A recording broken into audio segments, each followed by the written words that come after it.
Leader TV जे programme कलमकार में आवां जो मेज़बान डॉक्टर अयूब शेख ऐं मूंसां गॾु मौजूदु आहिनि सिंध जो नामियारो कहाणीकार सीनियर लेखक जनाब उबैद राशिदी साहब। उबैद राशिदी साहब असांजो दोस्त आहे, कहाणीकार आहे, लिखे थो ऐं हुनखे इलाही माण्हू पढ़नि था। हुन जे ज़हन में कई ॻाल्हियूं आहिनि, उन्हनि कई ॻाल्हियुनि में हू कॾहिं कॾहिं मूंखे तमामु बरक़रफ़्तार नज़र थो अचे, कॾहिं वरी मूंखे हिकु तमामु घणो मुंझल नज़र थो अचे। कई ॻाल्हियूं हुनखे मुंझाइनि थियूं, कई ॻाल्हियूं हुनखे उत्साहिनि थियूं। इन करे अॼु असां सोचो त अव्हां सां इन जो सॼो हाल अहिवाल इब्तिदाई तौरु करे सघूं ऐं हेॾो वॾो माण्हू त उन जी हिकिड़ी वेहक में त असां कॾहिं बि नथा करे सघूं पूरा, पर असां चाहियूं था त ईंदड़ 4 जून ते आर्ट्स काउंसिल ऑफ पाकिस्तान में संदसि जेको कहाणियुनि जो ॿियो किताबु आहे 27 डिसंबर उन जी शाम जो महूरत थी रही आहे ऐं असां चाहियो पिए त उन किताब ते जनाब उबैद राशिदी साहब सां ॻाल्हायूं। सभ खां अवल मां हिन किताब जो टाइटल जे बारे में अव्हांखे ॿुधायां त ही मुर्क पब्लिकेशन किताब छापियो आहे। जनाब उबैद राशिदी जो ॿियो किताबु आहे 27 डिसंबर, जंहिंजी महूरत जेका आहे उहा 4 जून ते आर्ट्स काउंसिल ऑफ पाकिस्तान में थींदी। सभ खां अवल उबैद राशिदी साहब अस्सलाम वालेकुम। वालेकुम सलाम। वॾी महिरबानी लीडर टीवी खे अव्हां टाइम ॾिनो ऐं मां चाहियां थो त तव्हां 27 डिसंबर जे जेके हिन में कहाणियूं मौजूदु आहिनि उन्हनि कहाणियुनि जो मजमूई तौर ते माण्हू 27 डिसंबर त जीअं ई ॿुधे थो त कंहिं ईद बरात जो, कंहिं शइ जो मज़हबी या असांजे जेके ॾिण आहिनि सिंधी तोड़े गैर सिंधी उन्हनि जो हवालो कोन थो अचे, पर 27 डिसंबर ते हिकिड़ी तमामु वॾी औरत जो ऐं हुक्मरान औरत जो वज़ीर आज़म हुई 2 दफ़ा मोहतरमा बेनज़ीर भुट्टो जे क़त्ल जे ई हवाले सां असांखे लियाकत पार्क या लियाकत बाग रावलपिंडी नज़र अचे थो। अव्हां ही जॾहिं कहाणी लिखो था त ओॾी महिल अव्हांजा अहसास कहिड़ा आहिनि? महिरबानी डॉक्टर साहब, लीडर टीवी जो महिरबानी जो मूंखे टाइम ॾियनि। असल ॻाल्हि आहे त जेको लेखक आहे उहो उनजी असल ॻाल्हि आहे फीलिंग्स। जॾहिं फीलिंग्स माण्हू फील कंदो आहे तॾहिं हुनजे पंहिंजे स्कूल ऑफ थाट खां ॿाहिरि निकिरी ईंदो आहियां। मां फितरत में कॾहिं बि वफ़ाक़ परस्त न रहियो आहियां। जॾहिं मूं 27 डिसंबर जो वाक़ियो थियो त डॉक्टर साहब त यू बिलीव मी त उहो हैदराबाद में शाम हुई। त जॾहिं हैदराबाद में मां शहर मां निकितुसि, जॾहिं वाधूआ ते पहुतुसि त मुंहिंजे सिक्स्थ सेंस चयो पिए त something was wrong. That time I not announced the assassination of Mohtarama. मां जॾहिं हैदराबाद वाधूआ ॻोठ पहुचा, पोइ हैदराबाद बाईपास ते मुंहिंजे अॻियां हिकिड़ी एम्बुलेंस क्रॉस कई ऐं अख़लाक़ी तरह जॾहिं का एम्बुलेंस वेंदी आहे त असीं हुनखे जॻह ॾींदा भले ओवरटेक करे वञे। त हिकु मुंहिंजो उहो जेको सिक्स्थ सेंस चयोसि यार कुझु थिए पियो, गड़बड़ आहे।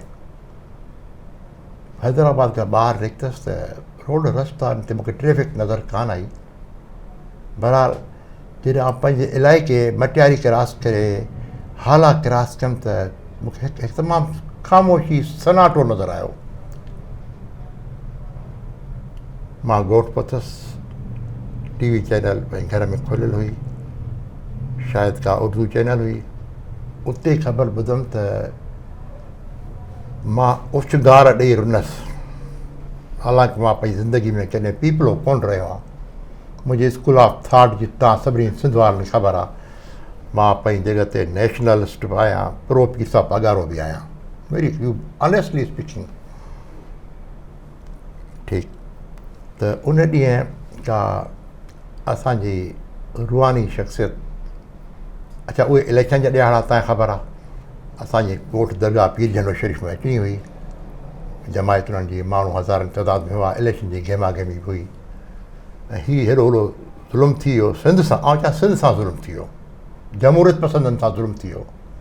पर उन सीनियारो खे मूं महसूसु कयो इहो सिंध सां स्पेशली सिंध सां ज़ुल्म थियो। छो अॻे असां उतां 4 अप्रैल ते भुटे साहब जी लाश खणी आयासीं गॾी ख़ुदा बख़्श में, उहो वरी मोहतरमा चाहियो। मां ईअं हैजानी कैफ़ियत में ईअं ओचिगार ॾे रोआं पियो त माण्हू मूंखे ॾिसनि पिया, घर वारा ॾिसनि पिया, हिन खे छा थी वियो। मूंखां अहिड़ो को पॉलिटिकल या पर्सनल क्वेश्चन पुटअप कयो त you have never been pro people's party और what are going on.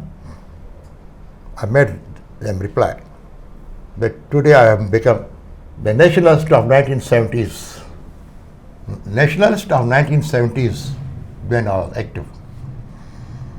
But by 1978 I gave up because the nationalism was divided. अच्छा, मां उन वक़्तु हिकिड़ो डिघो नसरी नज़म लिखियो, छो जो हिन में मदद साहब बि लिखियो आहे त पीर उबैद राशिदी बेसिकली शाइर हो, यूनिवर्सिटी लाइफ में पोइ कहाणी ॾियायो, त मूंखे उहो शाइराणो मज़ाज पैदा थी पियो। मूंखे डिघो नसरी नज़म लिखियो। पोइ नौजवान खे चयो त असांजे ॻोठ जे पसगिरदाई में जिथे बि स्कूल आहिनि, बैंकूं आहिनि, जिथे बि कुझु आहिनि, उते इहो लिखियलु नज़म हणो। पहिरीं मूं नज़म लिखियो, पोइ जॾहिं आउं कुझु ईअं मतिलबु की इहो ॾींहं गुज़रिया, पोइ इहा मूं कहाणी लिखी ऐं इन कहाणी ते मूंखे शहीद बेनज़ीर तंज़ीम वारनि ग़ुलाम उस्ताद सोलंकी वज़ीराबाद वारा उन मूंखे एवॉर्ड बि ॾिनो। इन कहाणी में मां इहो चवणु चाहियां थो त इहो ज़ुल्म सिंध वारनि सां छो आहे। असांजे भुटे साहिब सां 4 अप्रैल का विसरण जहिड़ो ॾींहुं आहे, या 27 डिसंबर असांखे विसरण जहिड़ी आहे, या जीअं असांजे पंहिंजे मोहम्मद ख़ान जुने जी हुकूमत जेको बिना कंहिं ॻाल्हि जे डिज़ॉल्व कई वई। सो इहो पस मंज़र आहे। इन कहाणी जा कुझु पैराग्राफ मूंखे यादि आहिनि, ख़बर न आहे तव्हांजी छा पॉलिसी आहे जेका आउं कुझु बयानु करणु चाहियां थो।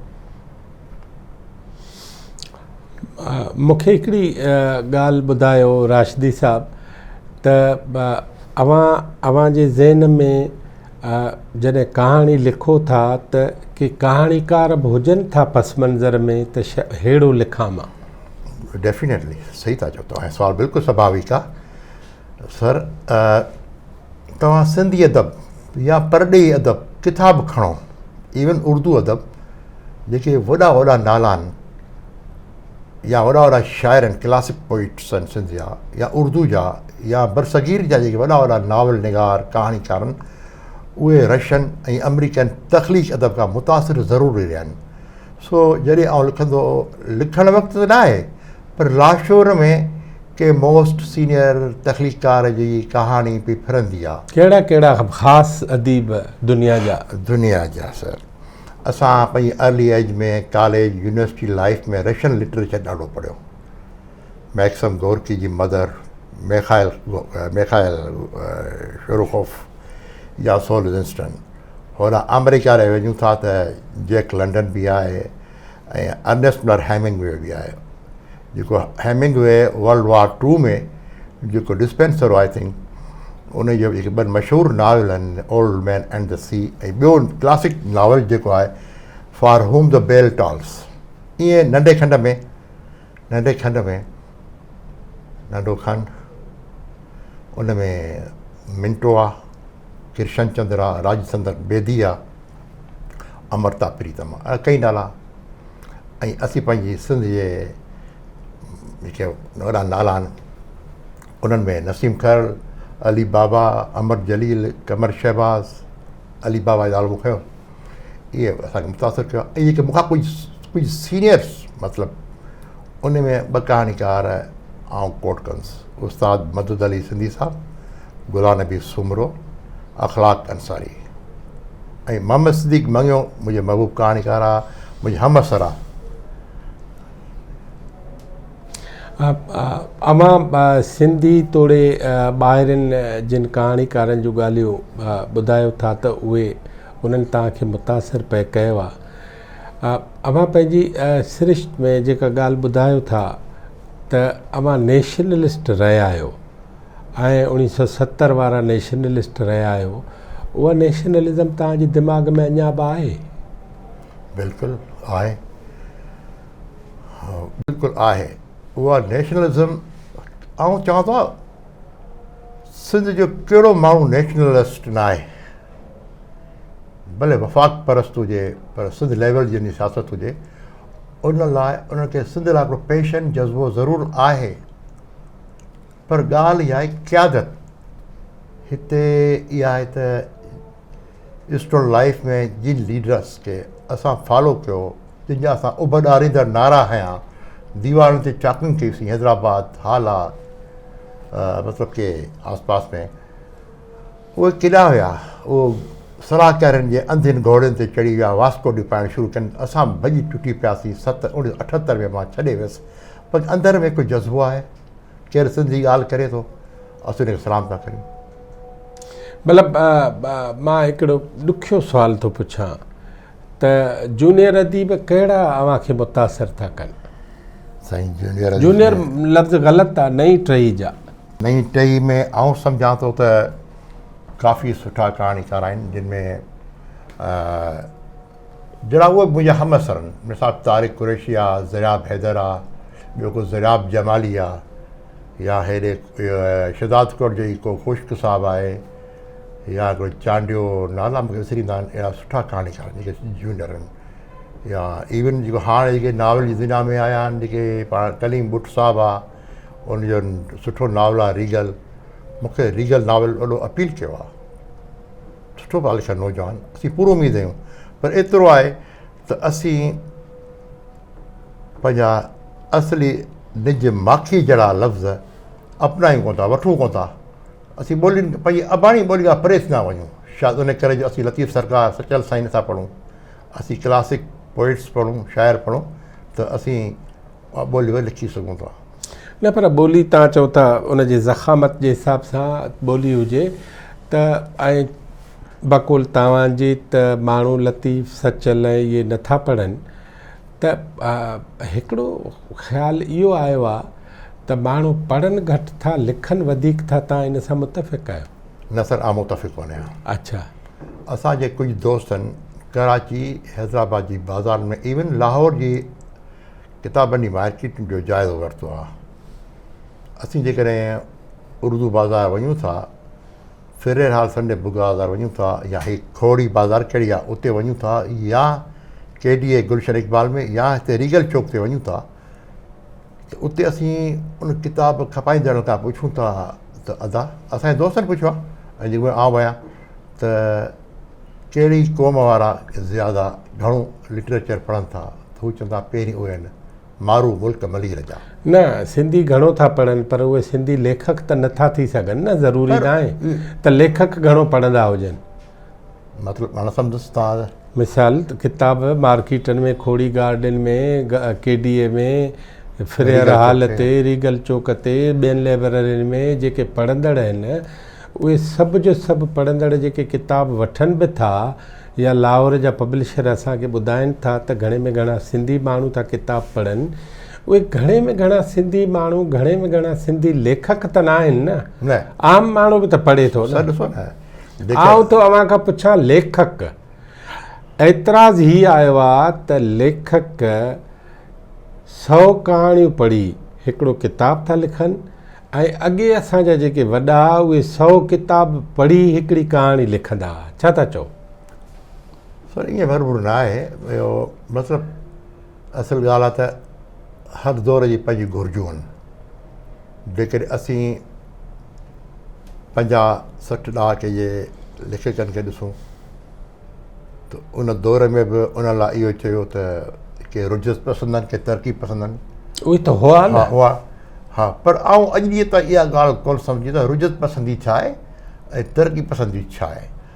ॾिसो, मां ईअं चवां थो त मिसाल आउं पाण खे रोशन ख़्यालु सम्झां साईं, पर मुंहिंजा एटीट्यूड्स, मुंहिंजा रविया, मुंहिंजूं रविशूं अढंगियूं हुजनि, त पोइ उहा कहिड़ी रोशन ख़्याली थी। आउं वॾो इज़म खणी, वॾो आदर्श खणी माण्हुनि जे विच में ॻाल्हायां, पर मुंहिंजे पर्सनल लाइफ में न हुजूं, त ईअं हाणे अदीब जेको आहे, त हर दौर में अदीबनि पाण खे पाण वॾायो आहे। हुननि इंसान जे ॾुखनि कैफ़ियतुनि जी ॻाल्हि कई आहे, उन्हनि कई आहे, सिंध जी ॻाल्हि कई आहे, सिंध जे माण्हुनि जी ॻाल्हि कई आहे.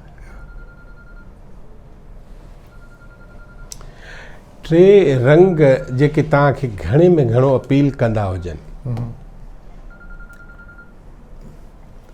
अच्छा, त हाणे रुगो तव्हांखे नाला ॾियो न, 1 2 3 टे रंग. ओके, मां हाणे थोरी पस मंज़र पंहिंजा पस मंज़र न, 1 2 3 सर. जस्ट उन में डॉक्टर अयूब शेख रिलेटेड आहे कि 8-10 साल अॻे डॉक्टर अयूब शेख मूंखे इज़त ॾींदो आहे, भाईंदो आहे, मुंहिंजे भाइरनि जहिड़ो आहे.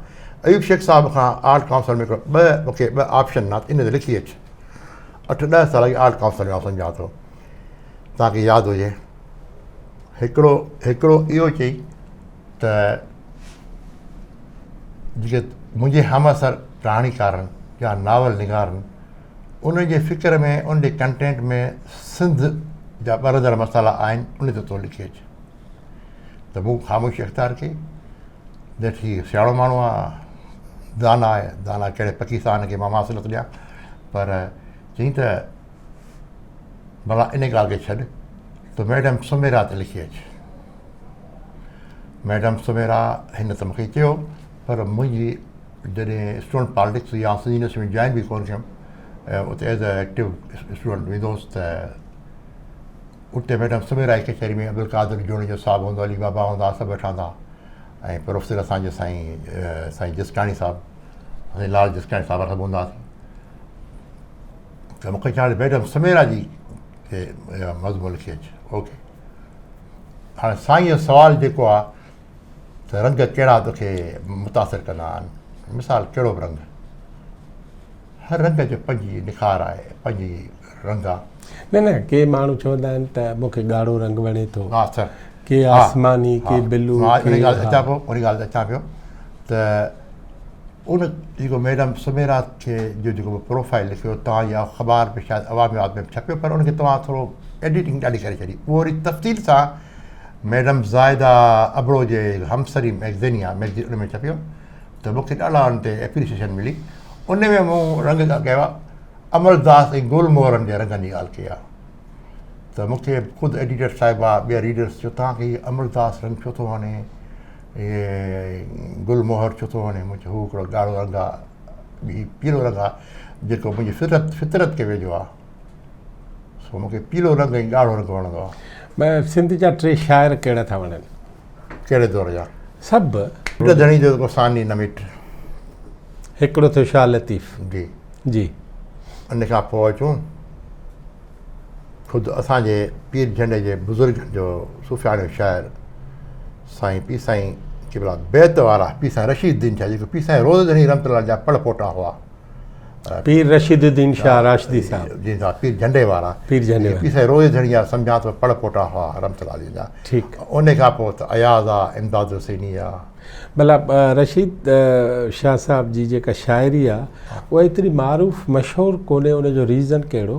सर उहो इहा आहे त हू शाइर मतिलबु कि हुननि जी शाइरी सॼे वसाल खां पोइ छपी. माना पी साईं जन जी शाइरी उहा अदबी बोर्ड वारनि छपाई आहे. पी साईं रुशदुल्ला शाह जी शाइरी ऐं जेके कलाम पीर रुशदुल्ला शाह, पी साईं रशीदुद्दीन शाह, वरी संदन औलाद मां साईं एजाज़ शाह राशिदी, जेको रिश्ते में असांखे तमामु वेझो आहे. उनजी कलाम पई सिंध ॿुधे थी, सिंध खां ॿाहिरि मुल्तान ताईं ॿुधी वञे थी.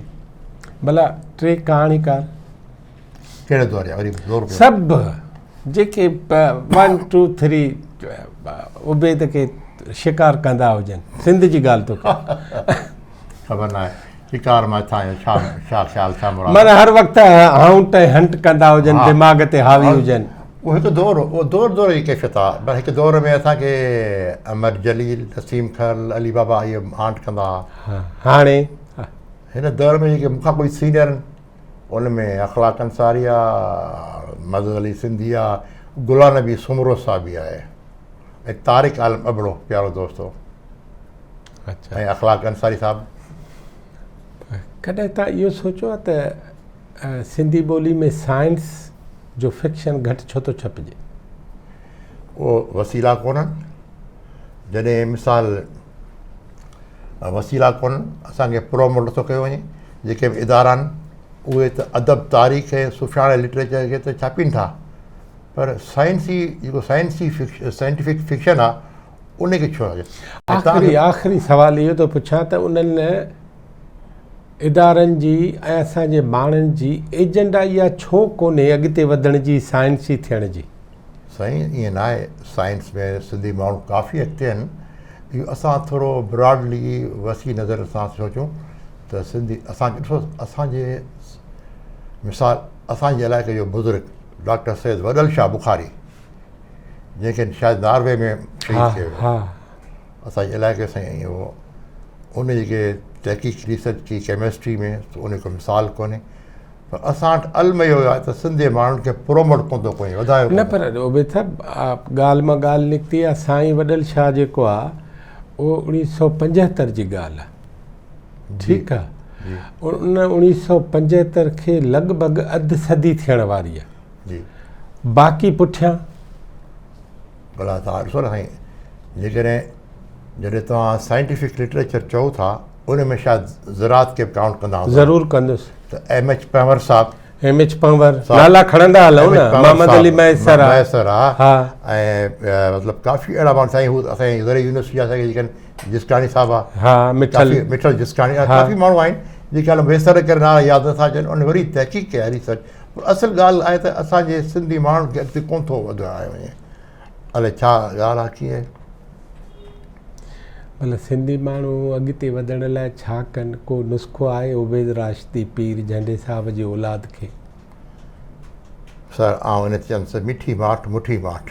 अच्छा नाज़रीन, ही हो असांजो नामियारो अदीब ऐं कहाणीकार जनाब उबैदुल्ला राशिदी साहिबु ऐं संदन तालुक़ त सईदाबाद जे पीर झंडे वारी फैमिली सां ऐं संदन तालीमी आमाजगाह सिंध यूनिवर्सिटी ऐं सिंध जे मुख़्तलिफ़ पटनि में मुख़्तलिफ़ फंक्शननि में अव्हांखे नज़र ईंदो हूंदो।